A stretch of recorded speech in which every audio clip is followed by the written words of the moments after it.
Comencem la quarta sessió de treball en aquesta segona jornada del Congrés. Porta per títol Eines de gestió de qualitat en destinacions de muntanya. Avui en dia els viatgers van adquirint cada vegada més experiència i les seves expectatives sobre la qualitat van en augment.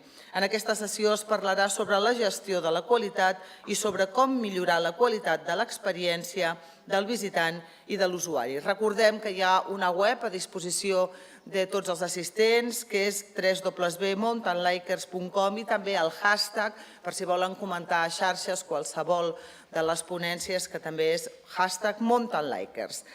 Comencem, doncs, presentant el moderador d'aquesta sessió, d'aquest segon dia, que és el senyor Enric Torres Arauz, que és diplomat en turisme per la Universitat de Girona i actualment és el director de producte i nous projectes d'Andorra Turisme. A la taula l'acompanyaran el senyor Víctor Gorga, la senyora Chantal Beck, la senyora Natasha Blangonet i el professor Simon Mael. Us deixem, doncs, amb l'Enric Torres. Bon dia a tothom. Benvinguts. Com deia la meva companya, a aquesta hora encara és una mica, veig, d'hora per a alguns de nosaltres, serà aquest esperit llatí que tenim a Andorra. El meu nom és Enric Torres, soc el director de producte i nous projectes de la societat Andorra Turisme. Andorra Turisme és la societat pública estatal encarregada de la implementació i el control de les accions de màrqueting turístic amb l'objectiu de millorar la competitivitat d'Andorra com a destinació turística. I'm so sorry for those that don't understand Catalan. If you want to take your earphones to follow my presentation, my speech. Si em permeteu, faré una petita concessió, ara que no ens escolta ningú. Us diré que en realitat, des d'Andorra Turisme, el que ens dediquem és a generar expectatives de felicitat. Proposem als nostres visitants que vinguin a Andorra en família, amb amics, amb parella o en solitari, fent allò que més els ve de gust. Practicar esports, descobrir el país, conèixer la gent, descansar, relaxar-se. De fet, en definitiva, el que fem és ajudar-los i esforçar-nos perquè la gent faci realitat a casa nostra els seus somnis. Veritablement és una feina molt enriquidora i la nostra gran sort és que aquesta hospitalitat que tenim al país està dins de l'ADN de la nostra gent. Som milers els que cada dia posem el nostre granet de sorra per aconseguir que aquells que venen a visitar-nos compleixin i facin realitat aquests somnis o aquestes expectatives de felicitat. Ara que ja hem agafat una mica de confiança, si em permeteu, us faré fer un petit exercici. Penseu en quina és la població del vostre país. Quants habitants té el vostre país? Seguidament, feu una simple multiplicació per 100. Suposo que si feu aquest càlcul us adonareu que la xifra resultant és molt elevada. Estem parlant, en algun cas, fins i tot de milions, centenars de milions de persones. Bé, doncs aquesta dada és la realitat dels visitants que tenim a Andorra en comparació amb la població que tenim al país. Som un dels països amb el rati d'habitant per visitant més alt del món. Som, en realitat, 75.000 habitants i vam rebre l'any passat més de 8,1 milions de visitants. El rati a casa nostra no és 100, és 110. Avui parlarem de la importància que és conèixer els nostres visitants. Descobrirem exemples pràctics de com l'atenció al client es treballa en diferents destins de muntanya, de com la formació i la capacitació del personal esdevenen eixos de millora de la competitivitat dels negocis i dels destins, i com les noves economies ens poden ajudar a desenvolupar i generar noves activitats econòmiques en benefici de la comunitat. Dit això, i fet aquesta breu presentació, dir-vos que tindreu el plaer, o compartirem el plaer d'estar tot el dia junts. Jo seré el moderador de totes les ponències del dia d'avui. Desitjo que el contingut d'aquestes ponències siguin del vostre interès i us animo a fer preguntes un cop acabat cada torn de ponències. Intentaré, de fet així m'ho ha transmès l'organització, que es compleixin els timings i que tothom pugui explicar dins dels paràmetres del temps que tenim associat a cada persona. Els professionals que ens acompanyen avui, als quals agraeixo que hagin acceptat aquesta invitació per ser avui presents en aquest congrés, són experts en la seva matèria. Són persones que, més enllà de la seva formació, disposen d'una llarga experiència i d'un ampli domini de les diferents temàtiques que avui s'abordaran. Estic convençut que les seves aportacions i les seves experiències ens seran d'utilitat a tots nosaltres i espero que gaudiu d'aquesta jornada d'aprenentatges conjunts. La sessió d'avui, la sessió 4, es diu Eines de gestió de qualitat i destinacions de muntanya. D'acord amb les afirmacions de la mateixa OMT, vivim en un sector cada cop més competitiu. Les normes de qualitat serveixen de marc d'orientació per a la millora de les operacions o l'operativitat i els serveis del conjunt de la cadena de valor de turisme, amb l'objectiu de crear una experiència turística completa i positiva. L'enfocament integrat de la gestió de la qualitat en les destinacions contribueix a millorar la imatge de destí, millora el marc normatiu i legislatiu i redueix els problemes operatius. Així, podem, sense cap mena de dubte, considerar que la gestió de la qualitat és clau si estem parlant de competitivitat de destinacions turístiques. El nostre primer ponent és el senyor Víctor Gorga, director del grup Inmarc Espanya. La seva ponència està titulada El procés de certificació i l'impacte real de les marques associades. El senyor Gorga és llicenciat en Ciències de la Comunicació, màster en Màrqueting i diplomat en Gestió Hotelera i Qualitat. Posseeix un gran coneixement en gestió, comercialització i explotació d'activitats turístiques i compta amb més de 40 anys d'experiència en planificació, desenvolupament, gestió i explotació d'activitats turístiques. La seva experiència com a consultor està centrada en la gestió de la innovació, la planificació, el posicionament i la intel·ligència competitiva i el màrqueting experimental, sobretot en projectes elaborats per a empreses, institucions i govern. Està considerat un referent internacional en qualitat, en haver dissenyat i dirigit la major part del Pla de Qualitat Turística espanyol, pioner a escala internacional. És assessor i consultor de la OMT i del Banc Europeu de Desenvolupament. La seva presentació abordarà aspectes com la comercialització de la qualitat, els models de certificació de destins i els avantatges associats a marques o segells de qualitats. Amb tots vostès, el senyor Víctor Gorga. ¿Qué tal? Buenos días. Me corresponde el extraño honor de ser, de alguna manera, su desayuno o el que los tenga que despertar esta mañana. Bueno, yo voy a centrar mi presentación fundamentalmente en tres temas. Uno es, básicamente, cómo se puede mercadear la calidad. La segunda, si las certificaciones de calidad tienen algún sentido, y la tercera, si es posible certificar un destino. Bueno, la cuestión es que estamos en un mercado globalizado.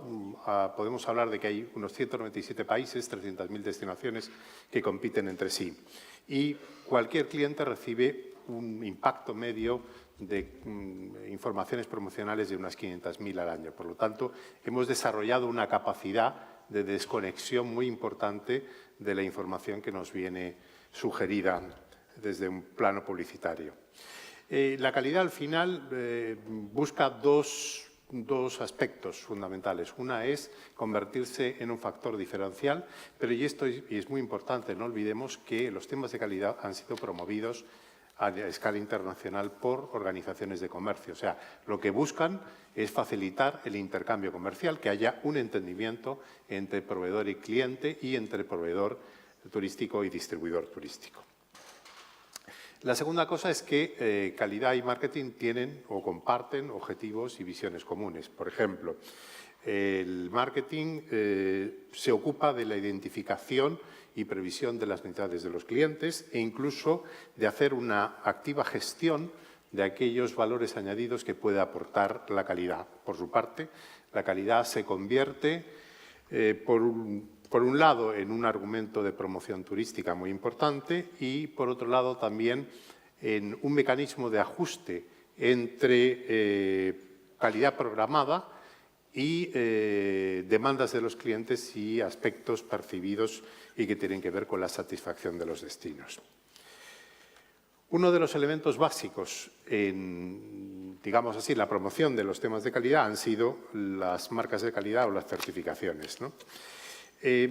¿Qué finalidad tienen estas marcas? Tienen varias. Tienen una, por un lado, para el cliente final generar esa fidelidad, esa confianza de que los servicios que va a percibir son los adecuados o los que, de alguna manera, él está esperando. Por otro lado, cuando comparamos empresas o destinos, se convierte de alguna manera en una ventaja competitiva. De cara a la distribución turística también es digamos así, es una garantía. Es una garantía también de que los productos y servicios están en orden. Y para aquellos destinos y aquellas empresas que son emergentes, les permite también ese pequeño plus extra que se convierte en una preferencia a la hora de escogerles. Al final, las marcas y las certificaciones lo que buscan es crear reconocimiento sobre una base de valores diferenciales. Pero, y esto es un aspecto importante y lo voy a explicar a lo largo de la presentación, las marcas y las certificaciones no pertenecen a las entidades que las han, digamos así, que las han desarrollado, que han tenido la iniciativa de ponerlas en marcha, sino que pertenecen al mercado y solamente cuando son apropiadas por el mercado es cuando estas marcas y certificaciones tienen éxito. ¿Por qué lo digo? Porque en muchos casos yo llevo acumulando ya una experiencia en estos temas de calidad de hace más de 20 años y ya no solo en España, sino en otros países y concretamente en España en la certificación de esquí y montaña. Al final, en muchos casos, la certificación se ha convertido en el final de un proceso de calidad, lo cual es un planteamiento erróneo. La certificación simplemente es una puesta en social, o la marca es una puesta en social de nuestros compromisos de calidad y no es el final del proceso, pero de cara a generar masa crítica entre proveedores turísticos, en muchos casos se ha difundido precisamente la certificación a la marca de calidad como digamos así, un punto de referencia o un objetivo finalista.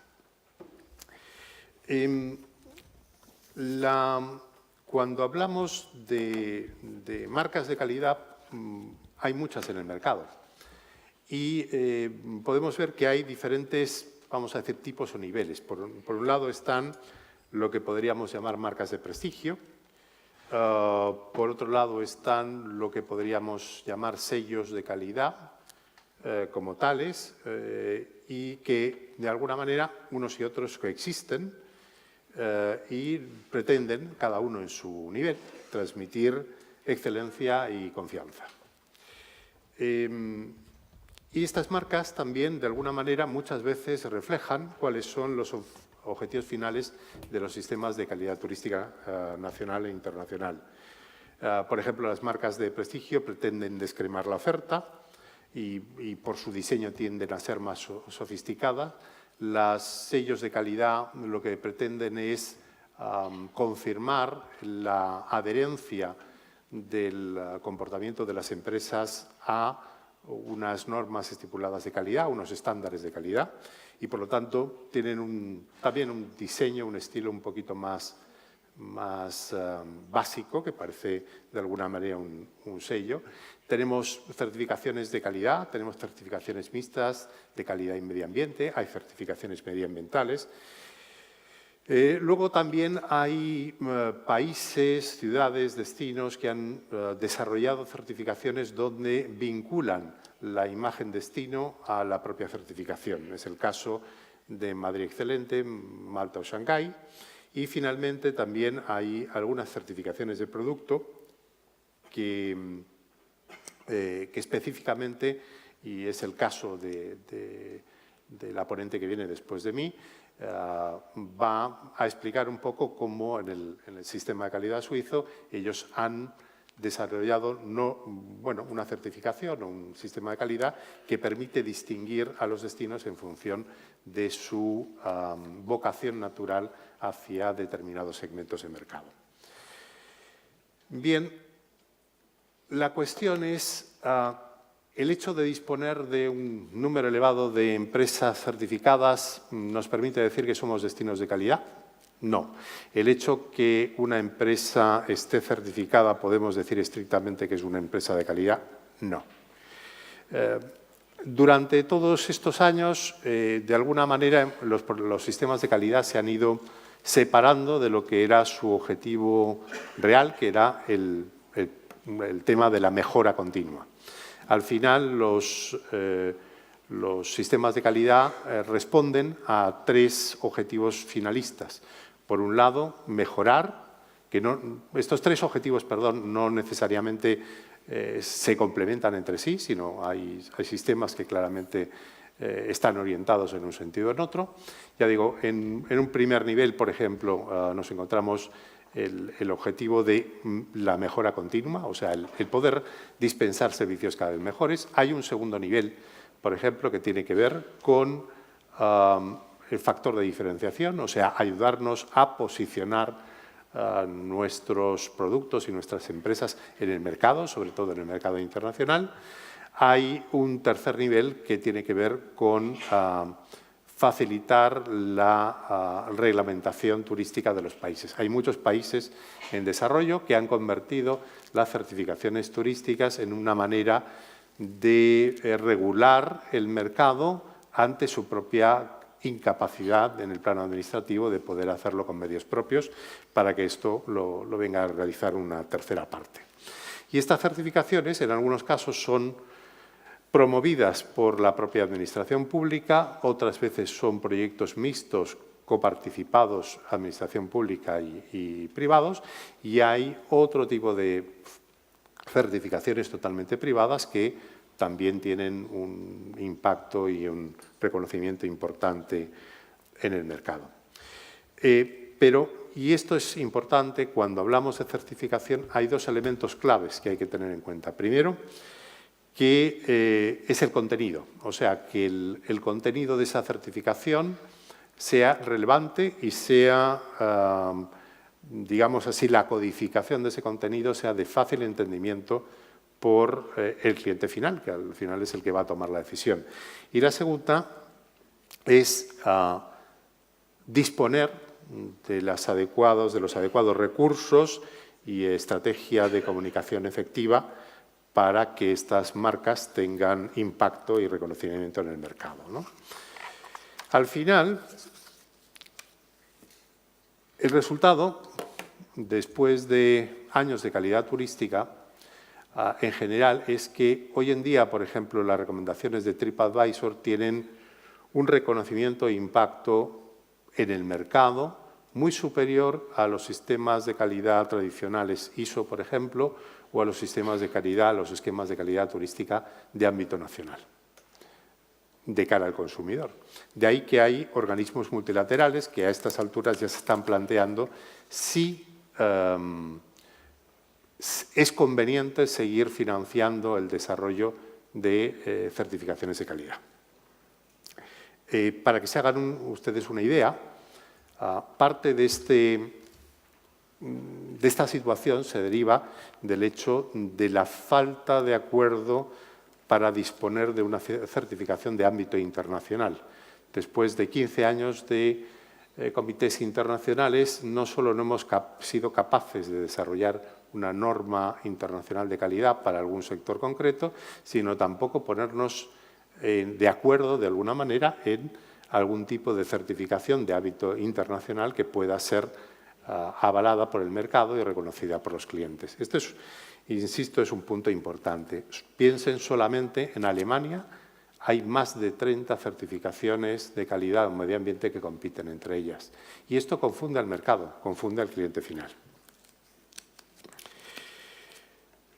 Por lo tanto, y otro aspecto curioso es que las entidades que están detrás de estos sistemas de calidad no han entendido, o digamos así, no se han actualizado respecto a los canales de promoción que existentes hoy en día y, por ejemplo, insisten todavía en una comunicación tradicional para la cual no disponen de suficientes medios y, sin embargo, inexplicablemente obvían en muchos casos el impacto de las redes sociales e Internet.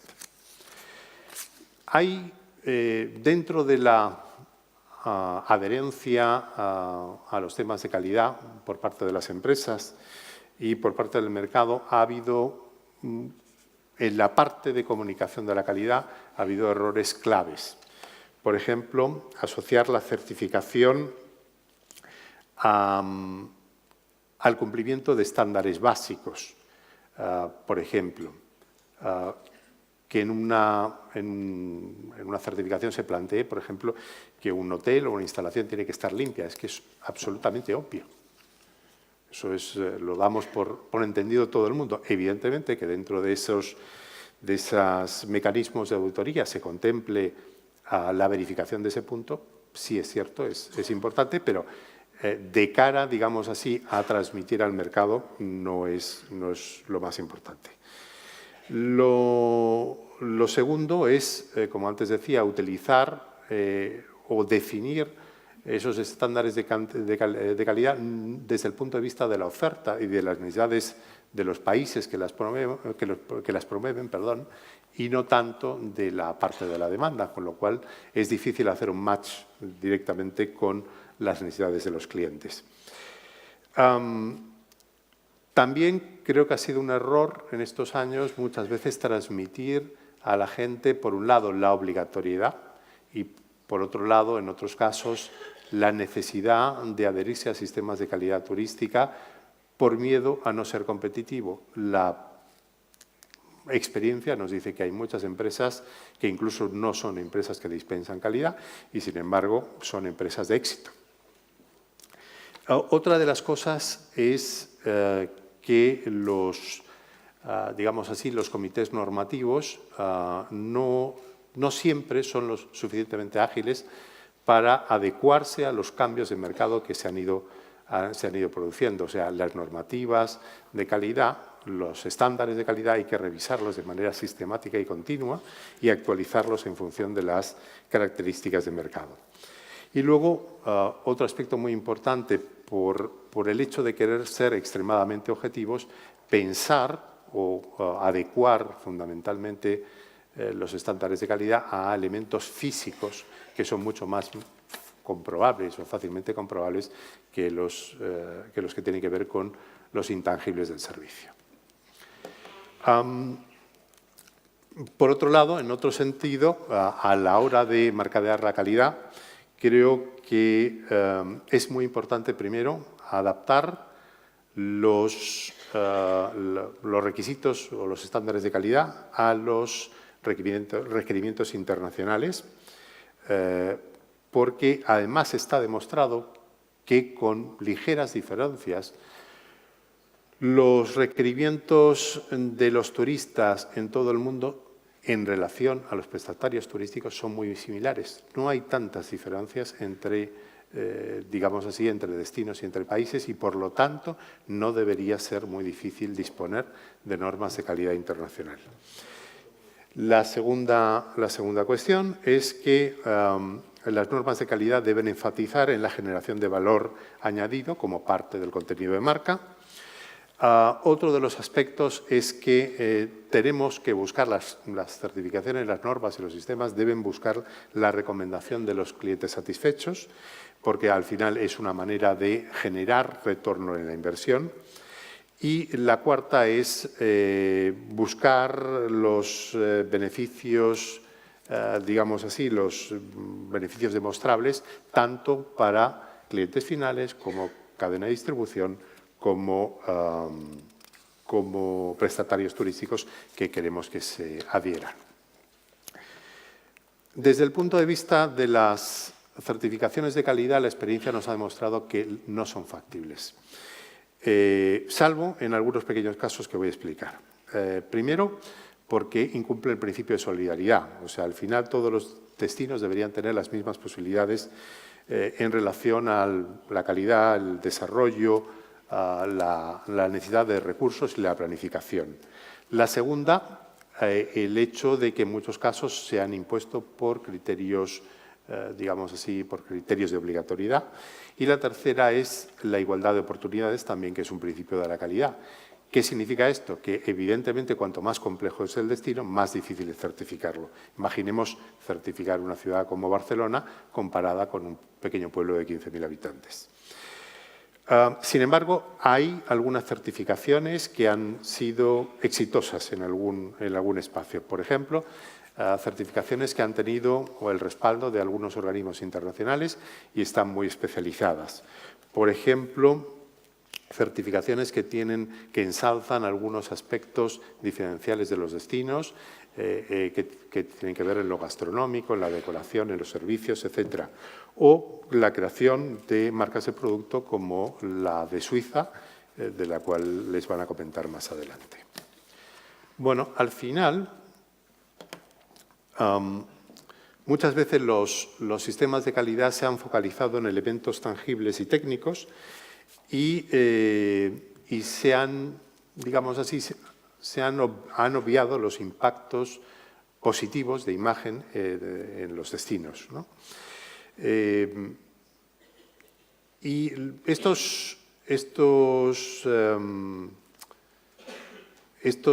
contenidos deberían, de alguna manera, por un lado, generar una comunicación ágil, transparente, exhaustiva, actualizada y personalizada y multilingüe entre proveedores, destinos y clientes. La segunda, informar a los clientes, al trade, al mercado, a los prescriptores, cuál es la visión, el contenido, la orientación del sistema de calidad que estamos promoviendo. La tercera, entender desde el plano de vista de la calidad que podemos transformar situaciones incómodas en ventajas. Y la cuarta es la de transmitir resultados positivos de la gestión de la calidad que se han desarrollado en los países como parte de los contenidos informativos. Bueno, como antes decía, al final, después de básicamente 15 años de comités internacionales, todavía estamos en un grado de avance un poco bajo. No voy a ocultar, y lo he comentado en privado, que yo soy un gran convencido de los sistemas de calidad, lo soy bastante menos de las certificaciones de calidad, porque al final en muchos casos se han convertido o han tenido un objetivo más comercial que realmente vinculado con la vocación. Creo que es el momento de hacer un esfuerzo para integrar iniciativas y entender que la calidad no es solo un compromiso ético con el cliente y la sostenibilidad, pero la certificación como resultado de este proceso debe ser relevante para los clientes y esto solo lo vamos a conseguir si conseguimos desarrollar certificaciones de ámbito internacional y no que cada país, cada región tenga su propio esquema de calidad, con su propio sello de calidad y con pocos recursos para promocionarlo. Y dicho esto, muchas gracias por su tiempo.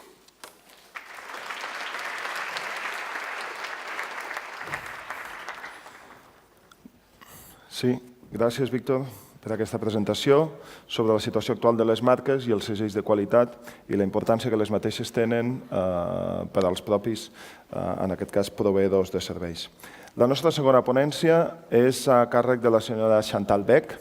La senyora Chantal Beck és directora adjunta de la Federació Suïssa de Turisme. La seva ponència té títol Un país, diverses destinacions i estàndards d'alta qualitat, l'experiència de viatjar contínua i única de Suïssa. La senyora Beck va estudiar turisme a la Universitat de Ciències Aplicades de Siena, a Suïssa. Després d'acumular anys d'experiència en la indústria hotelera i en una empresa d'operació turística, es va incorporar a la Federació Suïssa de Turisme a Berna, on és vicedirectora i responsable del Departament de Labels de Qualitat. A més, té un diploma universitari en Administració d'Empreses per organitzacions sense ànim de lucre i imparteix a l'Acadèmia de Turisme de Lucerna, a Suïssa, les assignatures de Política i Turisme i Gestió de Qualitat. Suïssa ha estat sempre considerat un país de referència pel que respecta a la qualitat dels seus serveis i en la ponència d'avui podrem descobrir quines són les dinàmiques, els processos i els models que es segueixen a Suïssa per garantir aquest posicionament. Senyora Beck.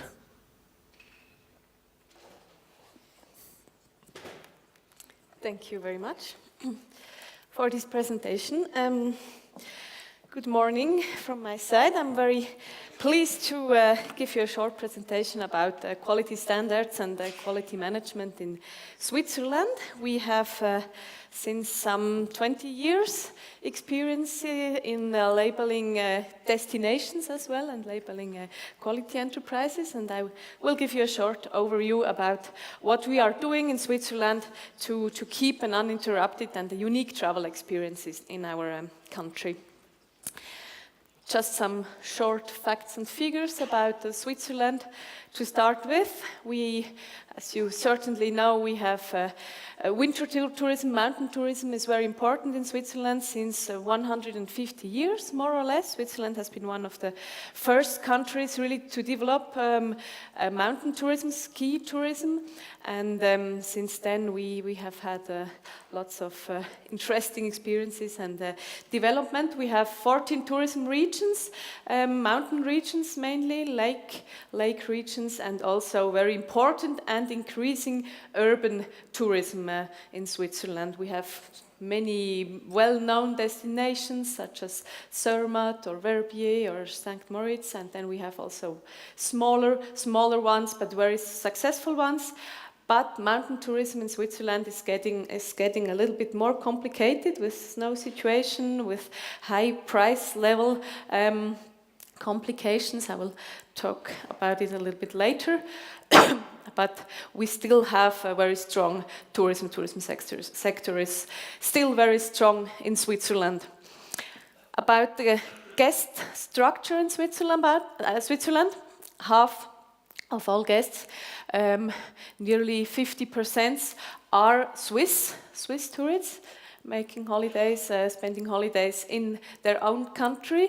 And then very important market is also European market, Germany, Belgium, Netherlands, also England, and strongly increasing market from Asia, China, India, Gulf states. We are working very hard also to develop individual tourism, not only group tourism from these states. We have had a little bit of difficulties these last few years. You can see this on this slide. Mountain tourism, alpine regions have been, overnight stays have been decreasing. Since 2015, more or less, we have had this situation with a really strong Swiss franc comparing to the euro. And with this situation, European tourists, German tourists, most of all, they stopped spending their holidays in Switzerland. So we have had this decreasing numbers of overnight stays in Switzerland last years. Urban regions, they are increasing. They have been increasing for the last few years. That's the blue line over here, but that's not what the subject is today. But these urban regions, they are doing very well, and we are working on this alpine challenges. Last year or also this winter has been a very good one, so we think that turnaround is, we have reached the turnaround now, but we will see how we can go on for the rest of this year, of 2018. To give you a short overview about our challenges with prices, you can see on this slide that when Swiss franc is very strong comparing to euro, prices in Switzerland and Swiss destinations are even higher than they are. We have high costs also to produce. We have high prices. Switzerland has, unfortunately, or fortunately, maybe also, a high price image. And high price goes with high quality. We are really obliged. We don't have the choice. We have to deliver perfect, good quality. Because if you pay these prices for maybe 1 week of ski holiday in Switzerland, you can pay for this money. You can also go 3 weeks to New Zealand, maybe. This high price image obliges us to really deliver very good quality. So this is maybe lucky for us, but also a big challenge. But we have also the chance to have very, very good products, very good offers, nice landscapes. We have attractive offers. We have good school buildings and so on. We have really also a convincing product to sell. But we have these price difficulties and these currency problems. Now, what we have been doing since the 20 last years is really developing this quality experience and to have a quality standard, to develop a quality standard throughout all the destinations, if it's cities or destinations, alpine destinations, like lake destinations and so on. We have one and only quality mark, quality standard for this whole service chain throughout all of Switzerland. That was our aim for these last years, and we have done everything to do also the small details, to do everything perfect and to get the whole touristic enterprises to one quality level throughout the whole Switzerland and in every detail. Just to give you a short impression about how we understand quality in details in Switzerland.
This meant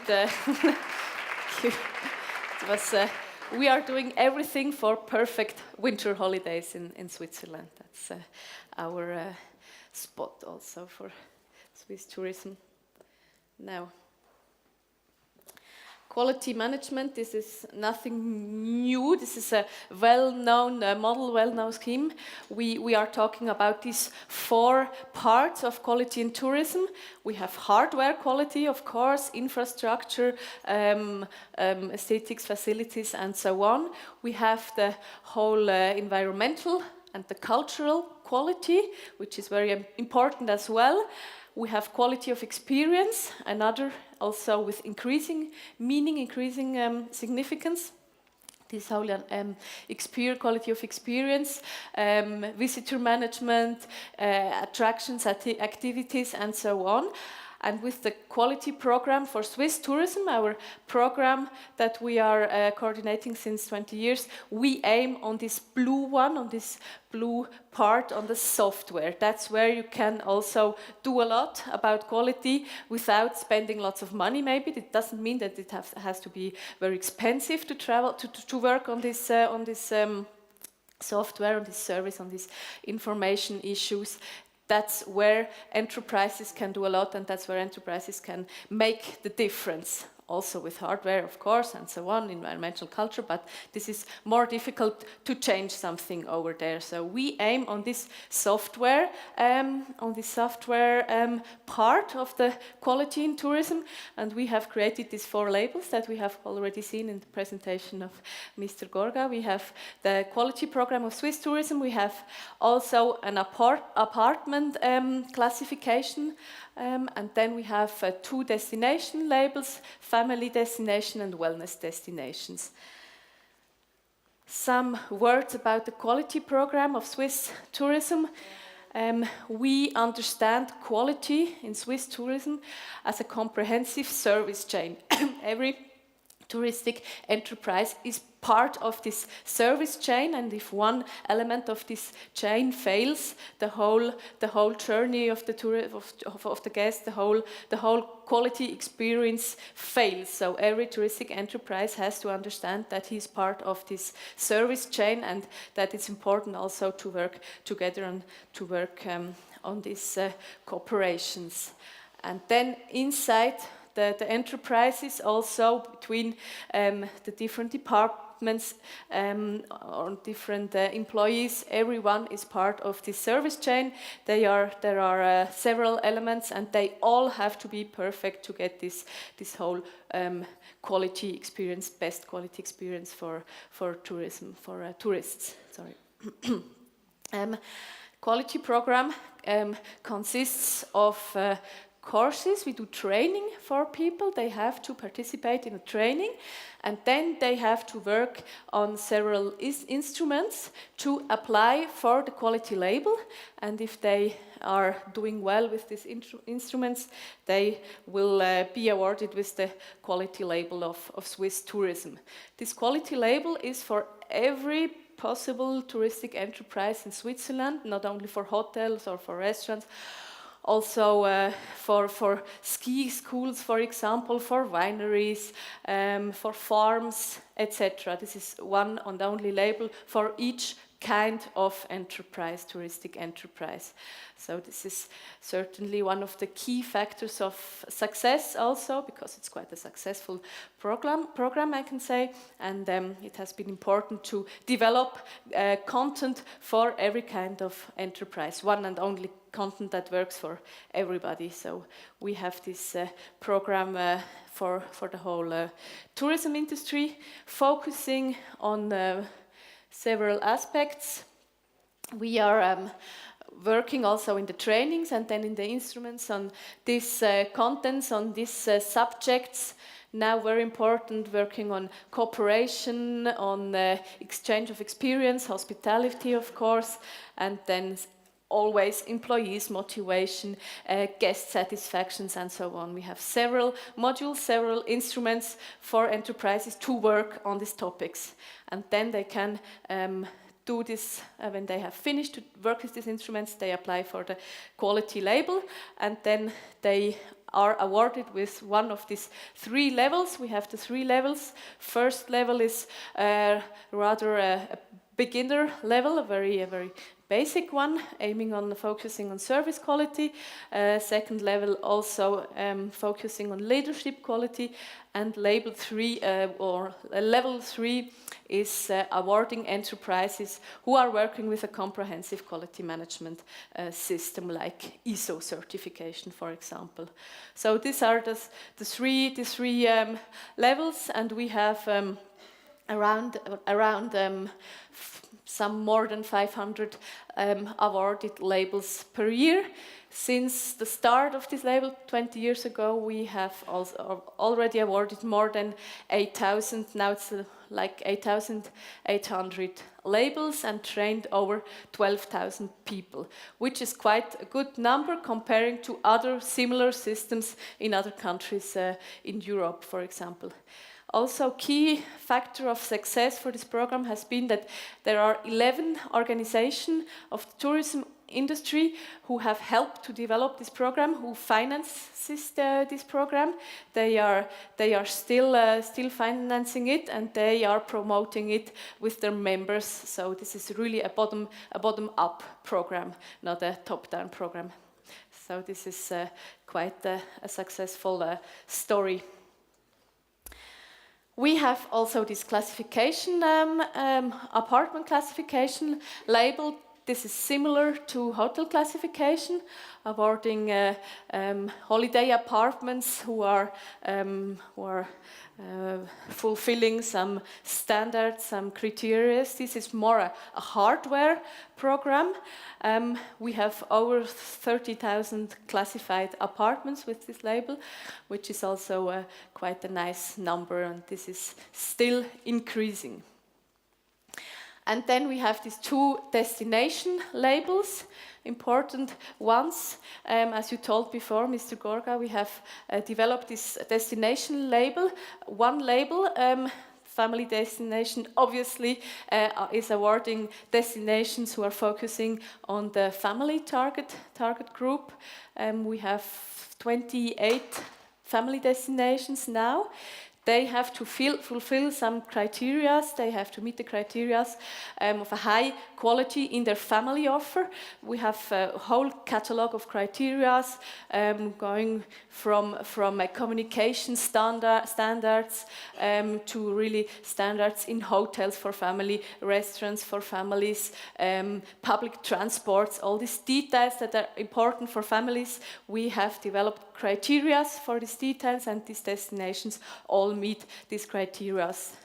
Label is valid for 3 years, and every 3 years we have auditors who are examining this destination. So it's a certified level, and also a guarantee for the guests.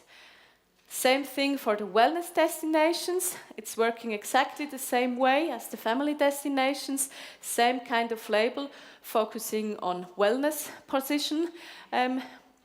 Obviously, for these 10 wellness destinations that we have now. Also, these destinations, they really have to meet high quality standards criteria to be awarded with this label.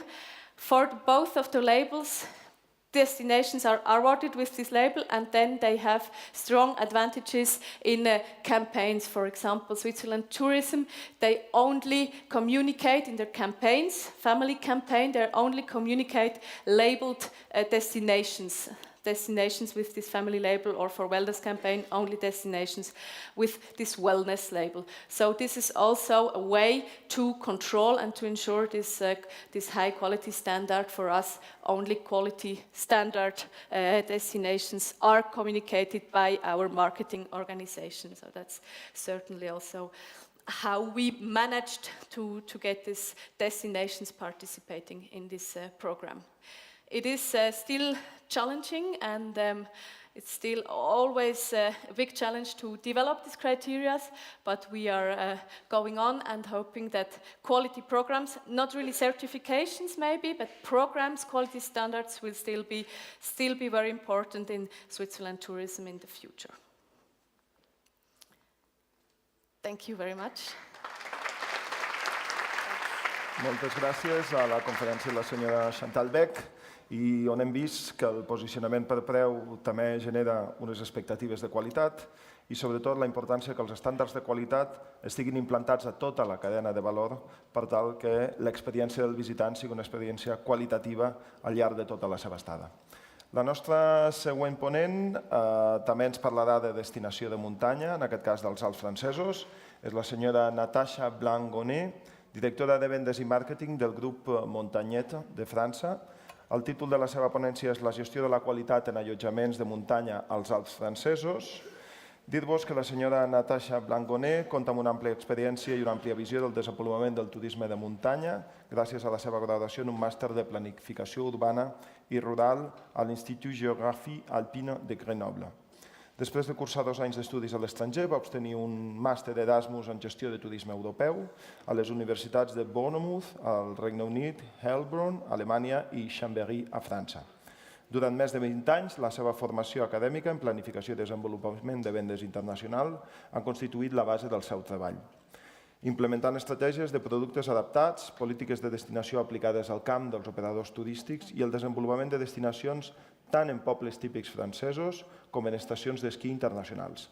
Actualment, la seva àrea d'actuació està més centrada en el sector de l'hostaleria. Des del 2010, la senyora Natasha s'ha centrat en la millora de l'estratègia de màrqueting i vendes del grup Mountainlikers, que compta amb 10 establiments en 5 grans destinacions d'esquí, Val Thorens, Le Menuire, Courchevel, La Plagne i Tignes. El contingut de la presentació que ve a continuació ens aproparà a l'experiència d'aquest grup d'allotjaments francesos dels Alps, que durant molt de temps han estat a l'escolta continuada dels seus clients i donar deguda resposta a les expectatives dels diferents tipus de clients que acullen, la qual cosa els ha permès esdevenir una referència de qualitat en el seu entorn de muntanya. Moltes gràcies. Hello. So, I would like first to present you what French mountains are offering on the ski destination now, and then to explain you how we apply it mainly in high altitude resorts, to show you how we take into account quality produced and how we enhance it daily. So mountain destination in France is representing many elements about that. So we actually offers a very long history in tourism development, more than 100 years. You probably know Chamonix as a famous destination since the 18th century with the first English climbers over there, over Mont Blanc. We have more than 300 destinations in the mountains with different types of ski resorts and 35 main ski resorts in very high altitude. We are a global leader for winter destination with 51 million skiers each year and more than 100 million overnights during the year.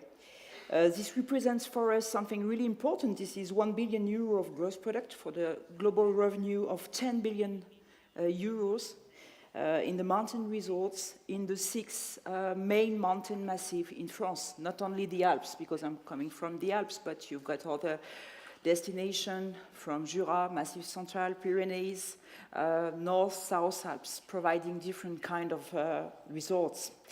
And this means more than 350 companies working in this business and using more than 130,000 direct jobs. I don't talk about indirect jobs, but it represents a lot, especially in the area of Savoie-Mont Blanc, where I'm coming from, with rather famous since the Olympics of '92 in Albertville, where we have our office for Montagnette, and which is really the camp base in the area, because we are at the bottom of the main valley called Tarentaise, where you find those famous resorts like, as we say, the Val Thorens, gathered with Les Menuires and Courchevel in Trois Vallées area, where you will find Tignes Val d'Isère ski area. Trois Vallées is really an important spot for us. This is more than 600 kilometer slopes and is known as the biggest ski area in the world. However you can count it, it's a very large place where you find long pistes, many pistes, but most of all, a really quality equipment for skiing lovers. This means on total 800,000 beds in the area, and in this main valley, this represents 350,000 beds within a valley of 80 kilometers. So this is really concentrated, and I think we can talk about an industry about that. So especially about Groupe Montagnette.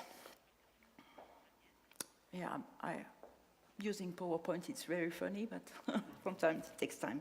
We are a small group. So regarding what we heard yesterday, where I was really impressed about the size of all the companies. We are 25 years old, and we are located, the first buildings built by us were in Val Thorens. And the idea at the beginning by Agnès Girard, who is still the CEO of Montagnette, she created the company, and the idea was that we were planning new ski areas, new altitude resorts in Val Thorens, which is 2,300 meters high, which is very outstanding in the area. This is the highest ski area in Europe. And the question was that in '92, as we began, there was a lot of studios, a lot of small apartments, some hotels in the area, but we couldn't find any large apartments for family, friends coming all together with open fireplace, something looking more typical, and that's what you can find in smaller village resorts we have as well in France, because France is probably more famous about the large ski areas, but we have tiny village as well. We have middle altitude village, and with tradition as well. Savoie is really a place where tradition has been growing in the past centuries, so it's not only modern ski areas, so we offer the choice. And there she began with we create within 25 years 3 collections of products, and we built 2,200 beds. And the collection were really the reflection about the evolution of the market, a way of implementing quality in the accommodation, and a way of having an evolution regarding the request of the customers. We began with chalets, large apartments in chalets, and then we implement 4-star residences with Loxalis, which had a gastronomical restaurant with 2-star at the Michelin Guide. And then we opened 4-star hotel 5 years ago only. So this was really interesting to develop this within 10 accommodation, and the last one was the Hotel Taos, a 4-star hotel in Tignes, built only 3 years ago. So this means 15 million euro turnover. On the destination we already talked about, so Val Thorens, Les Menuires, this is a real choice. The only resort where we are lower than 1,800 meters is Courchevel, because Courchevel is made of many villages, and we took the lowest, which is 1,650 meters high. Altitude is really important for us because it is a guarantee of snow condition, of good snow condition. When you know that Val Thorens and Trois Vallées area, you can ski up to 3,200 meters high over glacier, then you really feel comfortable with that. We all as well implement new businesses, which is a way of developing quality and mastering other services. We developed a conceptual restaurant on thematic like steakhouse or Italian restaurant, which is not so common in the French mountains, on a very good standard and a very good relationship between quality and price, which is important for us because we want to get direct client and regular client. So when you want to keep those clients, which is a aim in itself, you need to be good because concurrence is very hard. And we master 2 ski shops. Both 2 points important regarding this. This is adding a new offer in what you give to your guests, mastering it, and making profit on other business development. Just to get some details about the metrics, we welcome 30,000 guests within a winter. This represents 200,000 nights on the whole season, winter and summer, because we open in July and August as well, and some accommodation. And we have a result over 20-21 week in the winter season between 77% and 92% of occupancy rate. So we put the both because we don't have the same result in hotel side and residence side where the optimization is not the same. We don't sell the same way, we don't have the same occupancy result. In residence, it happens, and we are lucky to say that we have some residences where it's almost full from mid-December to mid-April. Regarding the fact that in higher altitude, we open very beginning of December and from time to time the last week of November, and you can ski till the 5th of May. And I can let you know that the snow is still very good till the end in altitude. So, no, it's too quick. On the whole, to run this business, we are, it's very sensible. We have 40 yearly employees, so we have the office down in the valley, and this is important for the support team so that we can really check that everything is going on a good way, so we drive up regularly to altitude, and we have our colleagues on spot managing our guests. On the whole in season, we are 130 people working there. So now, if we want to take all this information and see what is happening now in management in the French mountain hospitality. So I think we are rather famous to say that we have large place, that it's beautiful, that's so. And we are not as well organized as Swiss, I think. We got this method. But I think French are rather creative, and they like to improve, and they know that if they want to say every day that they have the best destination, they have to move on. So this is important to keep in mind that quality is, of course, offering a large diversity in destination. We were talking about the big areas and ski resorts, but we offer smaller ski areas. I'm thinking about a lost village like La Gietas, which is providing 30 ski kilometers, but which is an authentic destination, probably matching to some guest requests. High altitude are providing advantages is that you really ski in, ski out. And what we meet, the expectation that we're meeting with our accommodation is that you really get from your warm ski room out of the building. So I just put you a picture from a guest of ours. His nickname is Super Patator. He knows exactly, it's the example I like to take because he's checking the moon before coming every year and tell you that the third week of March is the best one. So you have to meet his expectation and find the right accommodation so that he can enjoy the snow. So strong point in France is to offer the different kind of product matching with the different kind of request from our guests. Second point is, of course, to offer accommodation. So I just give you an example of what we can provide, which is the chalet standard. This is the first step for us by Mountainlikers to enter the market, but this is already rather high in quality and in price.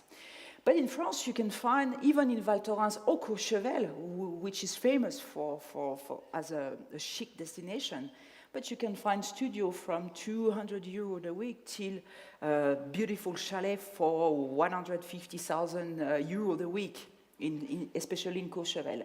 But you've got the rest of offer as well. You need facilities. This is part of the quality in the rooms, in the equipment of each accommodation. And you need the atmosphere as well, which is very important for the client. Activities are important as well, but you have to offer a range, and destinations are proposing more activities next to ski, daily activities like zip line or sledge, which are important. High standard can match with very high standard quality, but it matches as well in the restaurant or ski shop services you can give to your client. Even if your prices are lower, it has to match, but you have to offer it. So this is a way we can manage quality by offering things, but maybe is the truth out there. And why? Because quality is matching your client expectation. And maybe you have to move from one bottle to another one. It's like Perrier. You have to put it in a bottle, and from time to time you have to change the bottle so that it's easier to use. So what is a good experience holiday? It's matching the request from the customers regarding the style of holiday they have, the standard which is expected, the convenience of having the holiday, the relationship we have with them, and the range of activities or the special atmosphere that they are requesting. So the vision of quality is through their expectation. If there are friends coming together, family coming together, or if you come as a couple, you don't have the same expectation. Because if you come as a friend, you need a place where you will enjoy your happy hours. If you come with the kids, I'm sure you will need Wi-Fi.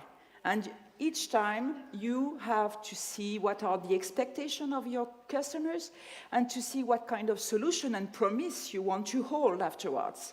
So we have each time answers for that, both on the whole French offer and as well to Mountainlikers.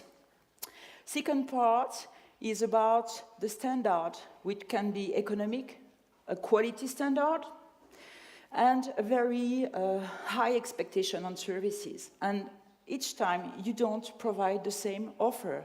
So expectations are different for basic or high expectation requests. So you need afterwards to bring the answers about that. Economical can really match for the basic needs you have if you want to come to ski and maybe to find a better price or better solution to unload the price. Quality equipment means that you will find and search swimming pool or whatever.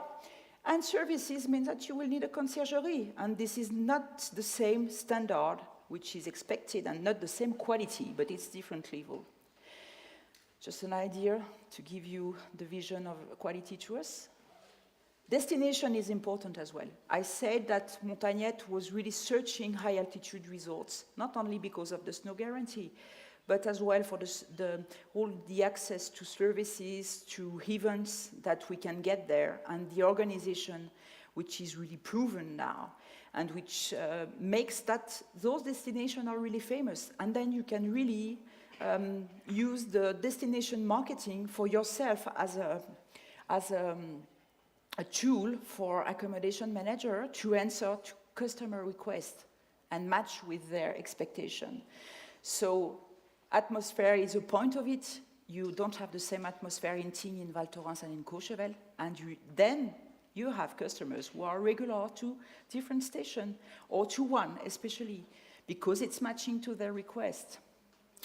Convenience is a very important side as well, because you will get all the way the world today is easy, and people get used, we all get used to make things easily.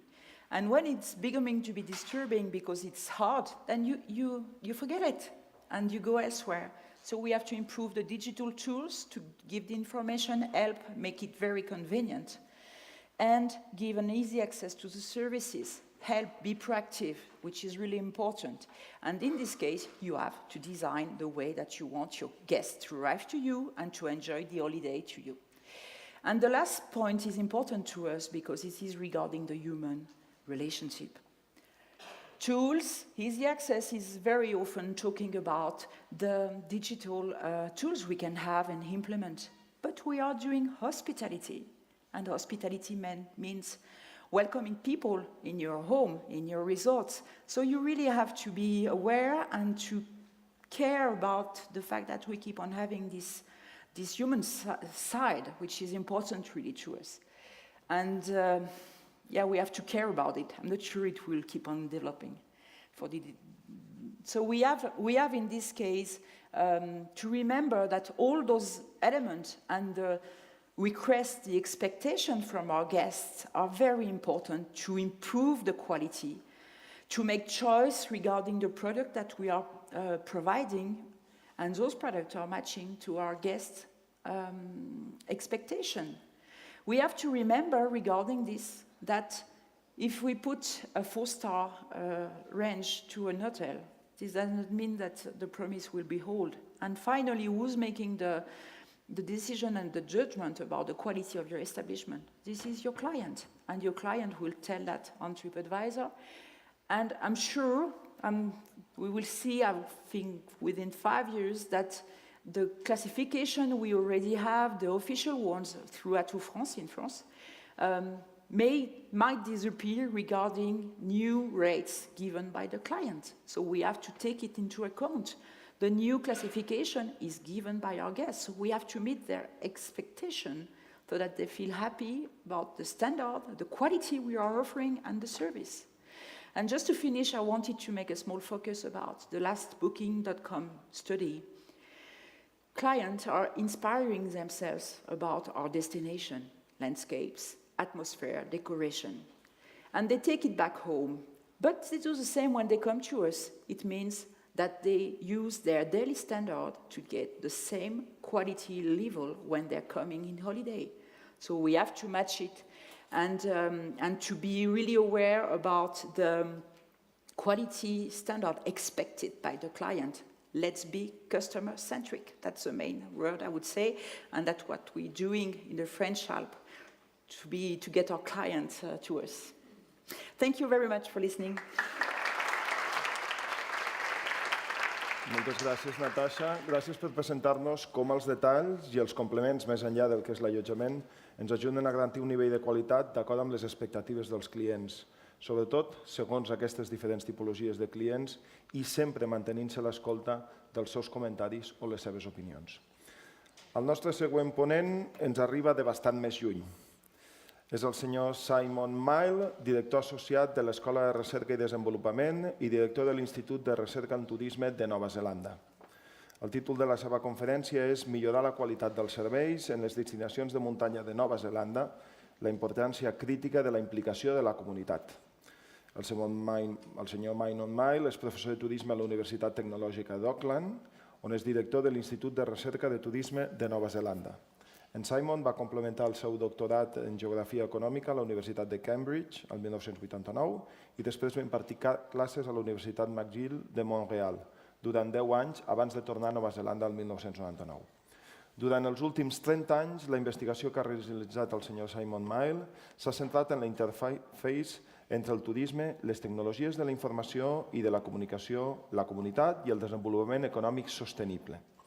Gran part de la seva recerca té com a objectiu desenvolupar solucions aplicades a les necessitats urgents de desenvolupament del turisme, tant en països desenvolupats com en països en vies de desenvolupament. Ha estat assessor de diverses organitzacions internacionals i ha treballat en projectes relacionats amb entorns de muntanya d'arreu del món. La seva ponència abordarà un dels temes d'actualitat i que són els desafiaments als quals s'enfronten les destinacions locals amb l'arribada massiva de visitants i les particularitats i els beneficis que les noves tecnologies poden aportar per minimitzar impactes i afavorir el desenvolupament i la satisfacció de totes les parts. Mr. Simon Mile, your turn. Thank you very much. It's a real pleasure to be here, and I've been enjoying the presentations from the last few days and, of course, this morning. I want to talk to you today about how in New Zealand we are trying to improve the quality of the visitor experience and trying to improve the yield or the spend that we get from every visitor. We heard yesterday and actually just recently how important it is to put the customer at the centre of strategy. I'm also going to emphasise today the importance of putting community at the centre of tourism strategy. We need to view community and visitor experience equally if we're going to create sustainable economic outcomes from the industry. I also want to reflect on the discussions yesterday where we focused a lot on big data. There's no question that big data is very important and offers a range of great opportunities. But I'm going to argue today that we also need to think about small data, the data that we can generate to help inform decision-making at a local scale. New Zealand has, for the last 20 years, seen rapid growth in visitor numbers, and that growth has been driven in part by a very active marketing strategy that has focused on our brand of 100% pure.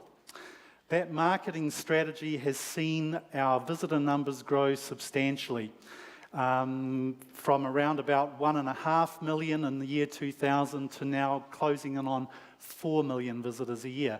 Our population is 4.5 million, so the growth in visitor numbers has been quite substantial.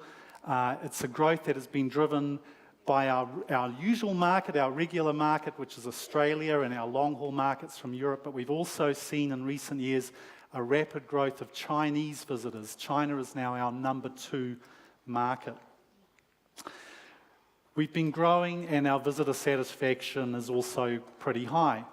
Our net promoter score, if you like, around about 80% of all our visitors when they leave tell us in our international visitor survey that they will actively promote our destination when they go back home. That's a pretty good score, and that's been helping to drive that growth in numbers. It's been helping to improve and sustain our good word of mouth, our user-generated content. Our mountain tourism, our snow sports are also an important part of this growth in our industry. If we look at domestic and international travellers, we can see that there were 1.6 million ski area visits during 2017. That pales in significance to what we've just heard about from Switzerland and France, but for us it's a very important part of our economy and our tourism sector. That has been an 8% growth in the last year. We're anticipating 10% growth this year in ski area visits, and we're targeting 2 million ski area visits by 2020. Unfortunately, though, we do not have a clear sense of just what that means to our economy. That's an area where there needs to be more research and more data gathering done, and I'll talk a little bit later about that as I go through. Our ski areas focus mostly in the South Island, and many of you will perhaps be familiar with our main resort, which is Queenstown and the surrounding mountain areas. We also have some skiing in the central South Island and in the central North Island. And of course, we also have mountains elsewhere, and I'll be giving you an example later in the talk of one mountain on Great Barrier Island, close to where I live in Auckland, which doesn't have any snow, but is still a very important tourism product. So we have an industry that is spread throughout the country, and we're trying to make sure that the economic benefits from tourism are also spread through our communities. Our ski visitors are also important, not just because of their economic value, but because they are a growing number of a growing part of our industry, and as I said before, they are a very substantial, play a very substantial role in bringing economic benefit throughout the country. About 30% of all our visitors claim to ski when they come during the year, and 64% of visitors that visit during the winter months and go to the South Island claim to ski. They stay a little bit longer than our average tourist, a couple of nights extra, 18 nights rather than 16. They are also a little bit more satisfied than our average visitor. The Net Promoter Score is 87% compared to 80% for our average visitor. They give us an overall satisfaction ranking of 9.1 out of 10. So it's a market that is one that we really want to build and sustain and develop over time. So New Zealand overall has been, I think, a bit of a success story in terms of our growth in visitor numbers. And we've also seen, as a result of that growth in visitor numbers, that we have seen an overall increase in the total economic value of tourism to our economy, $10.5 billion in the last year. That's excluding airfare. But the problem for us, and this comes back to something I think that was talked about yesterday as well, is that while we're growing the number of visitors, we're not actually growing the yield or the spend per visitor. And that bottom graph there just shows that over this period of time, the spend per visitor has actually remained fairly static. So although our numbers of visitors have been growing, the quality, the spend, the yield of those visitors has not. That's a challenge for us. How do we start to increase that visitor spend? How do we build yield so that we don't just have to keep growing numbers? That's a much more sustainable way than focusing just on visitor number growth. One of the things that we focus on in New Zealand is obviously improving the visitor experience, visitor satisfaction. If we can do that, we should also be able to raise and improve the visitor spend and the yield and the quality of the visitor. So we have a whole series of research publications from the government that focus on the less satisfied visitor, the dimensions of our visitor product that tends to lead people to be less satisfied. Anyone that rates an element of our tourism product below 7 out of 10 is considered to be less satisfied. And so we have a series of reports that focus on that, and we emphasize different parts of our tourism product and our experiences that are driving that limited satisfaction. We see a lot of comments and feedback from visitors around service quality, around the inability to engage in deeper cultural experiences, especially with our Indigenous Maori population. We see a great deal of concern also about people's inability to really understand the everyday life of New Zealanders. They can see our landscapes, they can enjoy our mountains, but they want to understand New Zealand at a deeper level, and that's an area that we really want to focus on. If we can emphasize the fact that our everyday life in the country is part of the visitor experience, if we can open that up to the visitor, that's something that we can really use to drive improved yield and satisfaction. So that's led the government to introduce a series of strategic initiatives to try and build that yield, to try and focus on quality rather than quantity.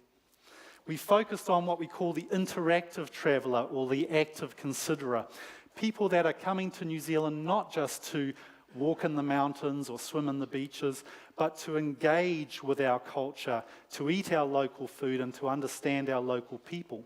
We're trying to spread visitor flows through the year, reduce our focus on summer and winter months into the shoulder seasons, and make sure that visitors are travelling all around the country to improve community benefits. We're trying to link tourism more closely to our other sectors like agriculture. And we are trying to make sure that we build the heritage and sense of place of our destinations and share that with visitors.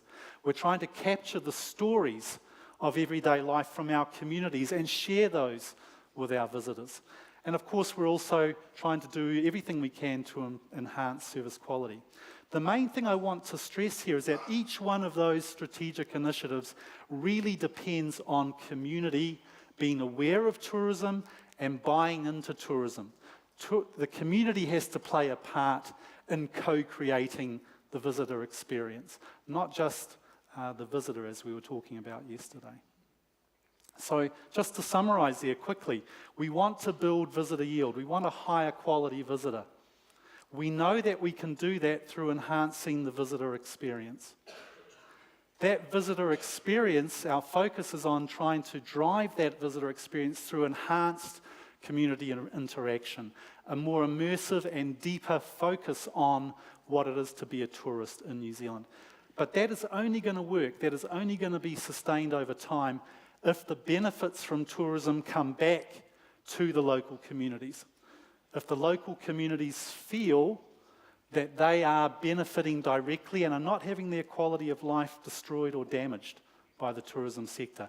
That's why we have to place community at the centre of our tourism strategies, as well as developing tourism consumer or visitor-centric strategies. What are we doing to try and deal with this issue? How are we trying to understand it? Well, the first thing is that our government, every 6 months, has a survey which looks at how our citizens, how the New Zealand people feel about tourism. It's called the Mood of the Nation. And every 6 months we track whether people agree that tourism is good for New Zealand, and you can see here that about 96% of people say they strongly agree or agree with that. But we also ask to people, how much do you feel that the pressure from tourism is becoming too much for New Zealand? And you can see that in the last couple of years, that percentage has grown from 18% to 35%. There are growing numbers of New Zealanders that are concerned about the growing number of visitors and what that means to their quality of life, what it means for their everyday life as New Zealanders. Coming back to the point that was made by our moderator earlier on, we can see this issue most particularly at some of our mountain communities. The ratio of visitors to local people in places like Wanaka or Queenstown is very similar to what you see here in Andorra, 125 to 1, 100 to 1. For New Zealand as a whole, that ratio is only 0.7 to 1. So you can see that visitor numbers and concentrations are really focused on certain communities, and that's where the pressure points are. That's where the tension really grows. All through our media in the last few years, we've seen increasing numbers of articles, increasing numbers of debates. Is the tourism boom destroying our best destinations? What can we do to fix it? Is our focus on freedom camping, where we encourage visitors to get into camping vans and drive around the country and visit our communities, is that starting to put too great a emphasis on local resources? Is it starting to cause a problem for local communities who are having to share their car parks, their toilets, all of those things with increased visitor numbers? How do we manage that problem? We're trying to avoid this kind of situation where we have communities actually saying we don't want any more visitors. We don't want any more camper vans that do not have their own toilets. We have increasing problems with littering, with people going to the toilet in the bushes. We have issues with a number of tension points, if you like, with visitors. And we have to overcome those tensions. We have to understand them better if we are going to have sustained tourism growth and if we are going to improve both the visitor and the community experience. We also can see these kinds of issues when we look at mountain communities and the growth of festivals that surround the ski season, for example. This is one area that we've been working on at the New Zealand Tourism Research Institute. We've done a lot of work in ski area communities over the last 15 years. We focused on Queenstown, and in particular an event there, the Queenstown Festival, Winter Festival, that has been running for 40 years. It's a very successful festival, but in our research what we found was the community were feeling less and less engaged in that festival. It started off as a community event, but it's been taken over by tourism. And community starts to feel that they are sort of second-class citizens within this event infrastructure. So we need to find ways, again, to get a good balance between the tourist and the community. So the key thing is that we need to focus on local insight. We need to actually gather data at a local scale to understand about this, not just at a national scale. We need to gather information to inform what we call decision support systems.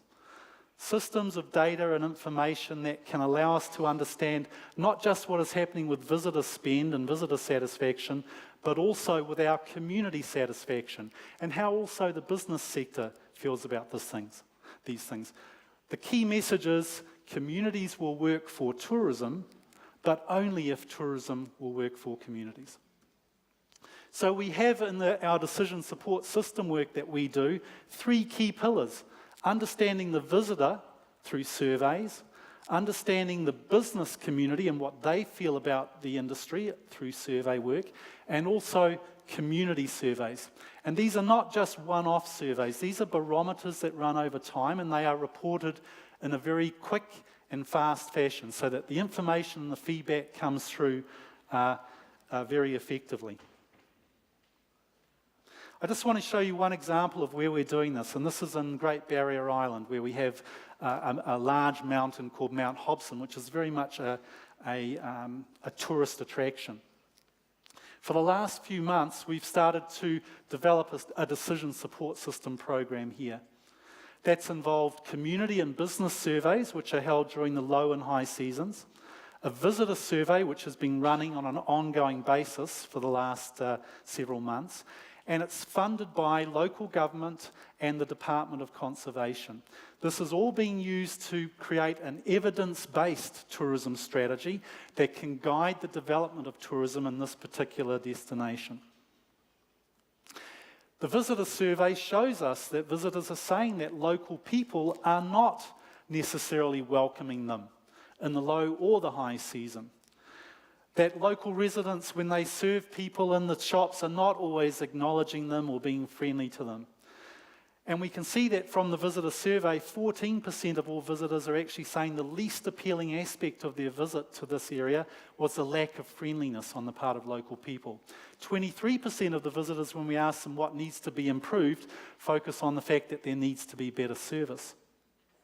When we look at the community survey, and this just shows you blue community, orange business people in the community, we can see also that many people in the community are not necessarily convinced that tourism is having a positive impact on their quality of life. In fact, it's a fairly even split for most community members when we ask them this question. So there's a real ambivalence and a turning point, if you like, for this community. Businesses tend to be a little bit more positive, but even they are showing some concern about growing numbers and the tensions and problems that go along with them. Even more importantly, when we ask community and businesses the simple question, should Great Barrier attract more visitors? We can see that for the community, there is actually a slight majority of people saying, no, we don't want to attract more visitors. We want to keep the numbers the way they are and grow yield instead. Even among the business community, there is still a sizable percentage of that group that are saying we don't want to just keep growing numbers. We need to reflect on the challenges associated with tourism, and we need to do a better job at improving yield per visitor rather than overall visitor numbers. This is the kind of information that we will be collecting and gathering on an ongoing basis. This information allows us then to create destination indicators. Indicators of performance that are not just based on visitor numbers, but on things like visitor yield, on whether the community is showing satisfaction or not, on whether environmental management is being well handled, and whether things like culture and local history and stories are being integrated effectively into the tourism product. It's only if we start to engage with community and put community at the centre of strategy alongside with the visitor that we are going to have sustainable tourism outcomes for our mountain communities. Thank you very much.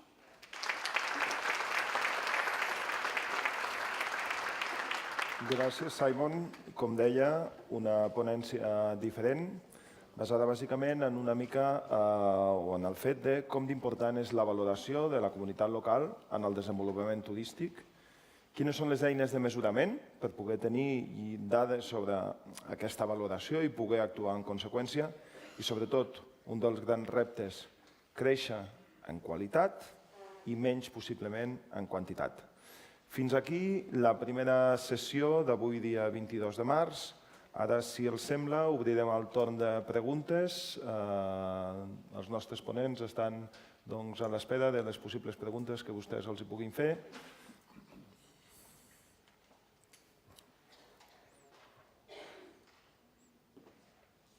Good morning. Thank you very much for the presentations. I'd like to address this question to Simon. Simon, I'm from Macau, and we share pretty much the same issues of crowdedness and also residents feeling that the quality of life is affected because of growth in tourism.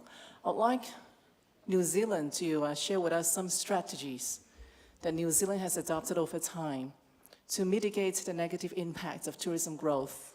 I know you talked about diverting tourist flows to other less popular sites, but that's easier said than done. And as an open country, you cannot just stop people from coming in during hot seasons. So are there any really practical solutions that New Zealand has come up with over time? Thank you for that. Thank you for that question. I think I would first of all say that those government strategies, I'm not actually arguing have been successful. I think when we talk about spreading visitor flows or shifting people into the low season, that can actually increase some of the tensions that we see. It's a bit like sometimes when you're farming, you want to leave a field fallow to recover. If we start to move tourism through all our seasons, that becomes even more of a challenge. I would argue that really the most practical approach we can take is not at a national scale. We need to actually work at a local scale and at a specific destination scale to solve these kinds of issues. I've just been in Macau. Some of my ex-students actually teach there. So I was lucky enough to visit just recently. You're a much smaller place than we are. Our land mass is the same as the United Kingdom. So we're a much bigger country. But I think the answers really have to begin at the local level, at the local scale. And that's why I wanted to drive home that point about small data. Big data is great, but if you want to translate it into meaningful outcomes for planning and strategy at a local scale, it's a challenge. That's why we need to find innovative approaches to collecting visitor, business, and community data to help solve those problems at a local level. And we need to make sure that community, in particular, are part of that process, that they are part of the decision and strategy making as well. So I think it's great to think about a national scale, but the first thing is, how can we make these changes at a local scale? There is any other question? Yes. Hola, buenos días. Soy Paloma Fernández de la revista Aire Libre. Y bueno, nosotros el año pasado, con todo el tema de turismo sostenible, fuimos media partner de la OMT e hicimos una gran apuesta por todo ella. Y mi pregunta era para la persona de Suiza saber cómo en los estándares de calidad los objetivos de desarrollo sostenible están presentes, porque bueno, hablamos de unos estándares de calidad de hace muchos años y todo esto lleva una serie de cambios y demás. En algunos casos, los objetivos de desarrollo sostenible, como puede ser el tema de utilización del agua y todo eso, pueden estar un poco en contra, vamos a decir, de las necesidades de los clientes por limitar el uso de agua, todo ello. Entonces, quería conocer un poco la presencia que tienen en los estándares de calidad todos los objetivos de desarrollo sostenible. Gracias.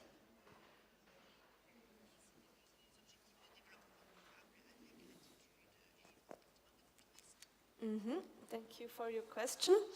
In Switzerland, we have several environmental quality labels, and we have, for the Swiss Tourism Federation, we have tried to integrate these environmental aspects in the quality label, the the blue quality label. So it's not like a green label, a special label apart. It's integrated. We have criteria about environmental issues in this quality label, and we want to motivate the enterprises to think about this food waste topics, and also how to educate more or less the tourists to have less waste of water, of food, and to think about this, how to work with the guests in order to protect the environment. So that's the way we want to do it in Switzerland, not with a label, an eco-label system, a separate one, but implemented, integrated in this existing quality label, because for us it's a part of the whole quality system, the whole quality service chain, these environmental issues. And then there are several labels also from private organizations or associations for hotels. We have many hotels working also with ISO 14001, this environmental label in the ISO standardization, and several private also initiatives in Switzerland that we are also promoting more or less, but we have this integrated aspect for the quality label. Does this answer your question? Do we have more questions? Yeah.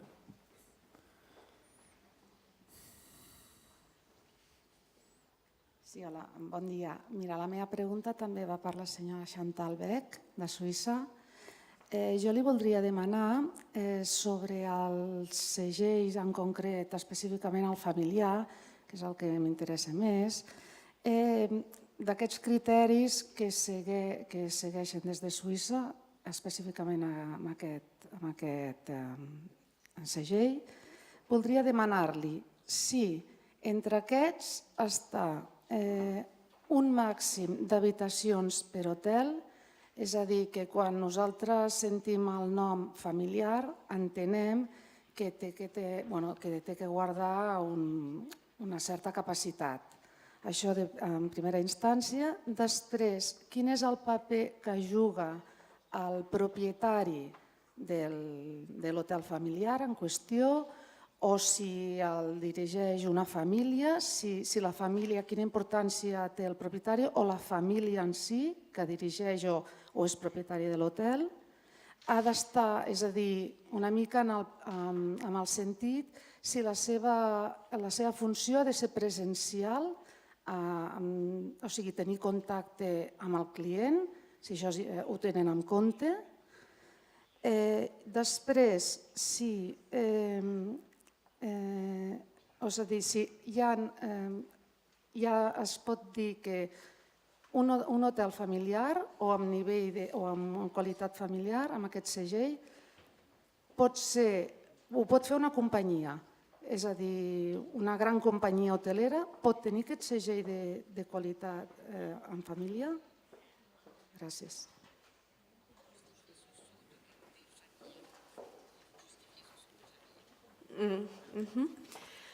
So answering your first question about the size of the hotel,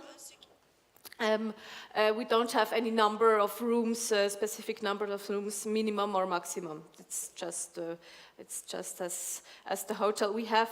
We don't really, from this family label that I was talking about, it's for destinations. And the label, it demands, it requires at least one family hotel in the destination. And then the family hotel, this classification is done by the hotel classification. It's a specialization within the hotel classification, the hotel star system. So these are two separate controls. So one hotel is controlled by two organizations, from the Swiss Tourism Federation for the family destination label and then for the hotel classification. But for both labels or both signs, there's no minimum or maximum capacity or rooms or a number of rooms necessary. And then the role of the owners is very important, or or of the management, there are criteria concerning the attitude or presence of the people managing the hotel, especially in cases of considering feedback management, if there are complaints or something like that. And they get supplementary points for the criteria, for the label, for the classification. If, for example, the hotel management, hotel director, or the owner proposes a family program, an activity or something, treasure hunt, or activity or something else. So this gives supplementary points for the specialization in the classification for the family hotels. It's also very important to have this criteria a little bit flexible. You cannot really compare a small family hotel to a big chain hotel. So we have also these flexible criteria, and there's always an auditor from our label. There's an auditor doing one audit for the whole day, and really also testing these activities. And then he uses also maybe, how do you say that, human sense to really evaluate what is proposed as activity or as a family occupation from the hotels and also the other enterprises. So he also, we have these fixed criteria, and then we have supplementary points for the software factors that you cannot really compare from one hotel to another. So we have several kind of criteria for this specialization, if I can say it. Sorry. Hope this is answering your question. If there is time, just one last question, if there isn't. If not, okay, so you want to go to breakfast? Oh, there is one there, all right, sorry.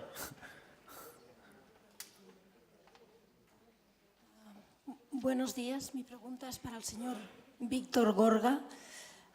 Hemos entendido que hoy en día son los clientes que valoran los hoteles y los alojamientos turísticos, sobre todo a través de portales y sistemas de valoración como TripAdvisor, Booking.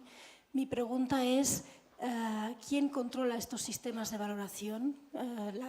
Más que nada la fiabilidad. Por ejemplo, tenemos sistemas como Booking, donde solo pueden entrar a valorar clientes que han estado en el hotel que están valorando, y tenemos sistemas como TripAdvisor, donde yo ahora mismo puedo salir, crearme un perfil, entrar y valorar cualquier establecimiento sin haber puesto un pie dentro. Quería su opinión al respecto. Bien, gracias por la pregunta, porque yo creo que es muy pertinente. Yo lo que he mencionado es que sí, en efecto, estos portales, digamos así, están teniendo más eco probablemente que las certificaciones, los sellos de calidad y las marcas de calidad, pero sí, en efecto, no hay control, hay bastante sesgo en las opiniones que se presentan, y el sesgo ya no se debe, digamos así, a un efecto marketing o un efecto de, vamos a decir, de mala voluntad, de poder entrar y dar opiniones sin, digamos así, sin ningún control. Mira, por ponerte un ejemplo, hicimos hace un par de años un estudio muy grande con tecnología semántica referido a la competitividad de un destino, y nos bajamos y analizamos con robótica más o menos 1 millón de opiniones en Internet, que se dice pronto. La robótica lo que nos permite es, digamos así, desagrupar las opiniones en función de una serie de criterios, y también nos permite analizar los estados de ánimo del momento, cómo se expresa esa opinión y en qué contexto se expresa, ¿no? Y entonces descubrimos cosas muy curiosas. Descubrimos que hay, por ejemplo, hay bloggers en Internet, ya no estoy hablando ni siquiera de las páginas que mencionas, hay bloggers en Internet que sin haber pisado un destino o sin haber pisado un establecimiento, tienen un gran predicamento en el mercado y realizan opiniones por lo general no muy positivas, no sé si intencionadas o no, pero no muy positivas, y tienen, ya digo, mucho impacto en el mercado, no ya solamente por los seguidores, sino por la gente que los, digamos así, que los escucha, ¿no? En efecto, no hay control. Yo creo que el plantear, hacer una evaluación de un establecimiento en consideración de las opiniones en redes sociales, en portales, como antes decía, es una información sesgada. Y ahora mismo, en teoría, estos portales deberían establecer esos medios de control. De hecho, en algunos de ellos solamente puedes versar una opinión si realmente te has alojado. Pero también es cierto, y esto tiene que ver con el sesgo que antes decía, nosotros solamente emitimos opiniones o cuando nuestra experiencia ha sido muy interesante o cuando ha sido totalmente negativa. Y no es lo mismo versar una opinión de manera reflexiva que hacerlo de manera totalmente emocional. O sea, yo puedo ir a un restaurante, por ejemplo, haber tenido una mala experiencia e inmediatamente en mis redes sociales decir este sitio es una porquería. Nosotros cuando hacemos esos análisis de información, este tipo de informaciones las retiramos y, como antes decía, se puede ver por la forma como está escrita si son opiniones de alguna manera reflexionadas o no. Pero el usuario, pero en cualquier caso, esa opinión, o sea, yo te lo digo como investigador, yo puedo discriminar esa información, pero el usuario que se informa en esas páginas no tiene esa posibilidad y esa herramienta y esa información queda en lo positivo o en lo negativo. O sea que sí, concuerdo contigo y no hay control en ese aspecto. Sí. Yes, you can add. That's very interesting to have the scientific point of view about Wait. that. But what is interesting is to manage TripAdvisor as well. I don't know if they listen. Just a second. Is it okay?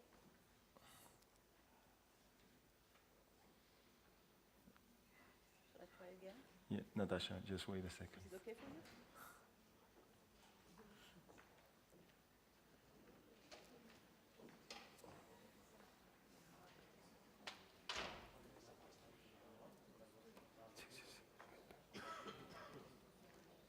Does it work?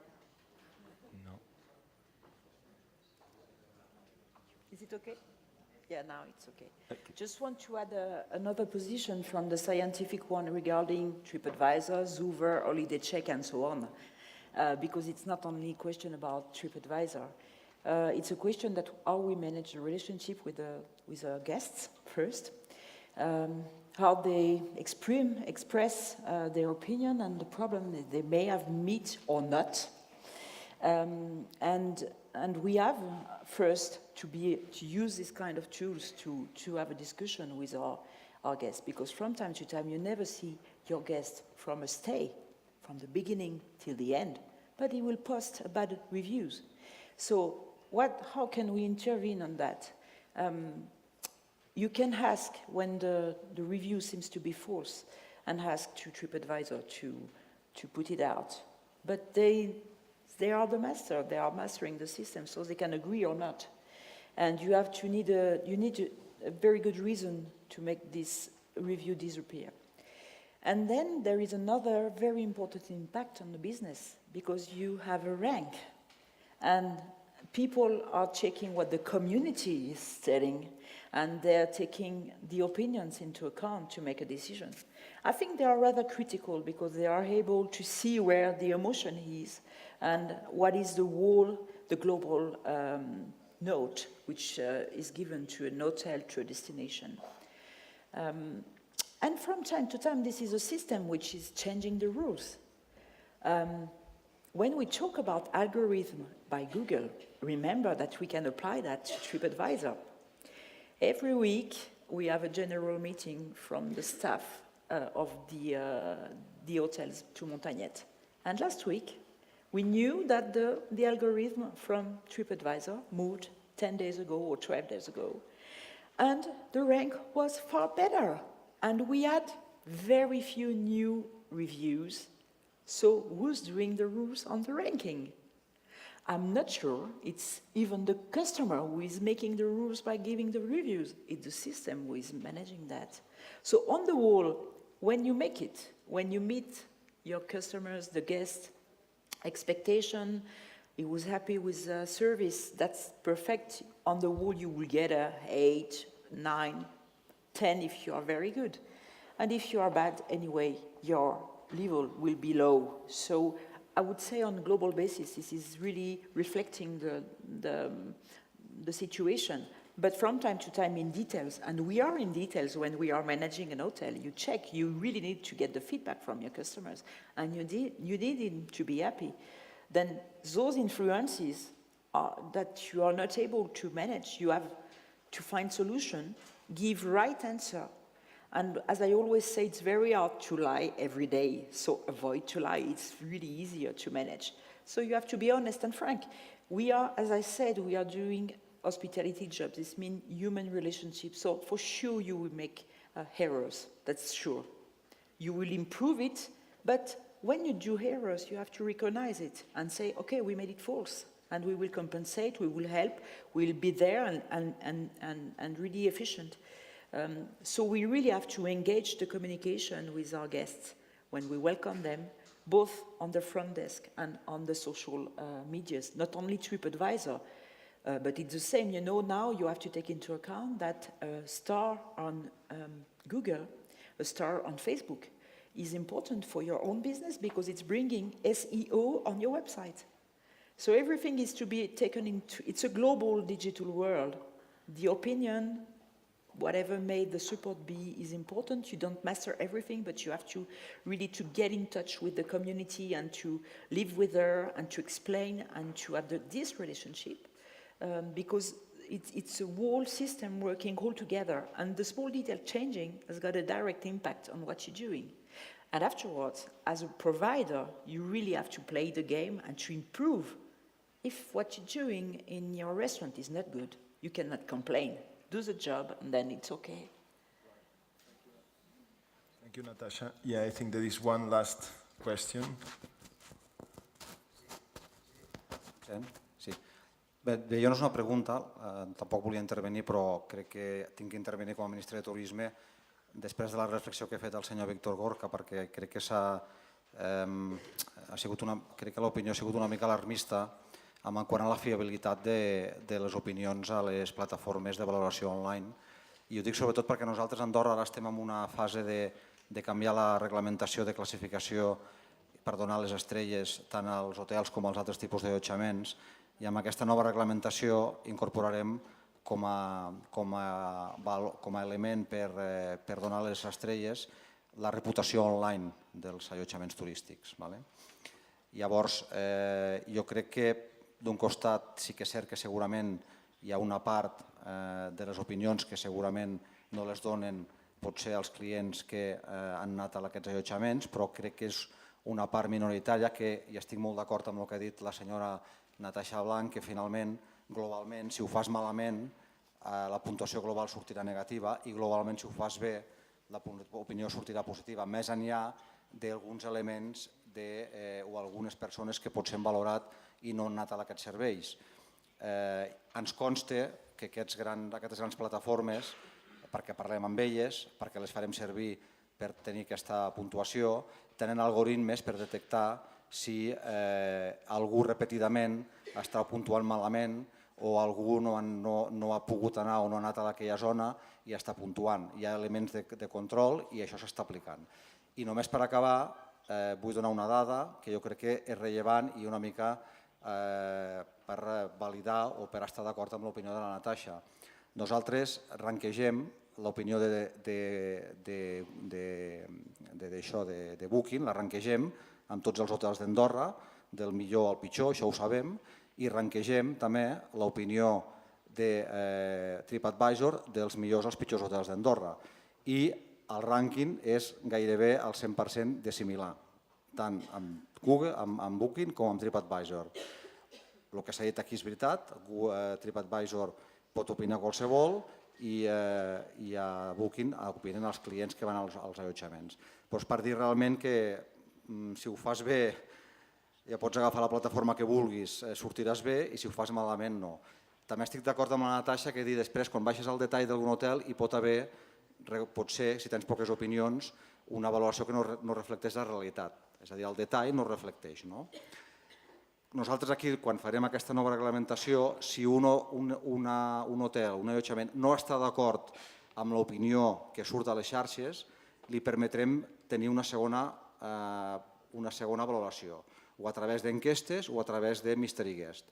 Seria com en el cas mèdic, la segona opinió mèdica, si al metge que vas de referència no estàs d'acord amb el que t'està fent. Amb la qual jo crec que amb aquesta segona opinió que permetrem i que si no està d'acord el propietari de l'hotel o de l'allotjament turístic amb aquesta primera, ja en certa forma matem el debat aquest de si és fiable o no aquesta opinió. I per acabar només dir que el nostre sistema serà molt senzill. Tu tindràs unes puntuacions, unes valoracions globals pels teus equipaments dins del teu allotjament.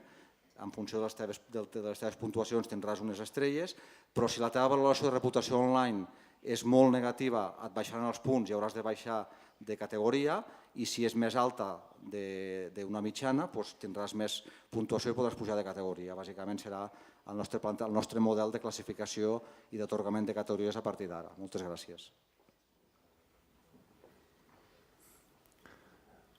Just one, but it should be short, please, because we are out of time. All right. Hola, buenos días. Sí, voy a ser súper breve. Yo siempre que vengo a estos eventos y congresos, siempre digo lo mismo, es decir, aquí esto se solucionaría de una manera muy sencilla. Primero, urge urgentemente a la Unión Europea regular este tipo de empresas, los TripAdvisors. Tan solo sería, digamos, necesario que las personas que estén afiliadas a TripAdvisor se identificaran con su DNI, su pasaporte y especificaran el día de la fecha de entrada y salida. Con esto creo que evitaríamos prácticamente este tipo de problemas. Y después, por otra parte, sí que me gustaría ver si a nivel de lo que se está comentando ahora mismo para todo el tema de lo que es de calidad y llevar un código de buena fe por parte de todas las empresas, si por parte de la OMT, la Organización Mundial del Turismo, habría algún tipo de sello a nivel mundial que pudiera regular este tipo de políticas y que certificara este tipo de establecimientos. Muchas gracias. Bueno, justamente creo que desde la OMT pueden darnos una breve...